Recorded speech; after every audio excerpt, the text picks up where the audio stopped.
Xlor atomunun xarici energetik təbəqədəki elektronlarının sayını və tək elektronların sayını müəyyən edin. Elektron konfigurasiyasını yazdıqda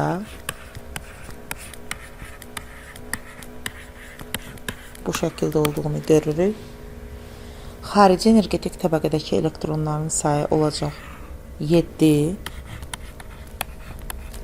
Tək elektronlarının sayı isə olacaq 1.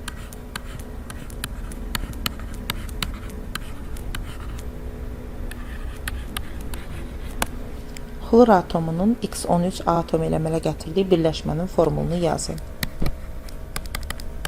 Xlor atomu 7-ci qrupun əsas yarım qrupunda A qrupunda yerləşir. 1, 3, 5, 7 valentlidir. Lakin metallarla minimum valentlik göstərir. Tək elektronunun sayı da 1-dir. 1 valentlidir. X13 atomunun energetik təbəqələr üzrə elektronlarını payladıqda 3-cü A yarım qrupunda yerləşir. Deməli 3 valentlidir olacaq. X xlor 3. X xlor 3 molekulunda 3 rabitəmiz var və bunların yaranmasında neçə elektron iştirak edir? 1, 2, 3, 4, 5, 6. 6 elektron.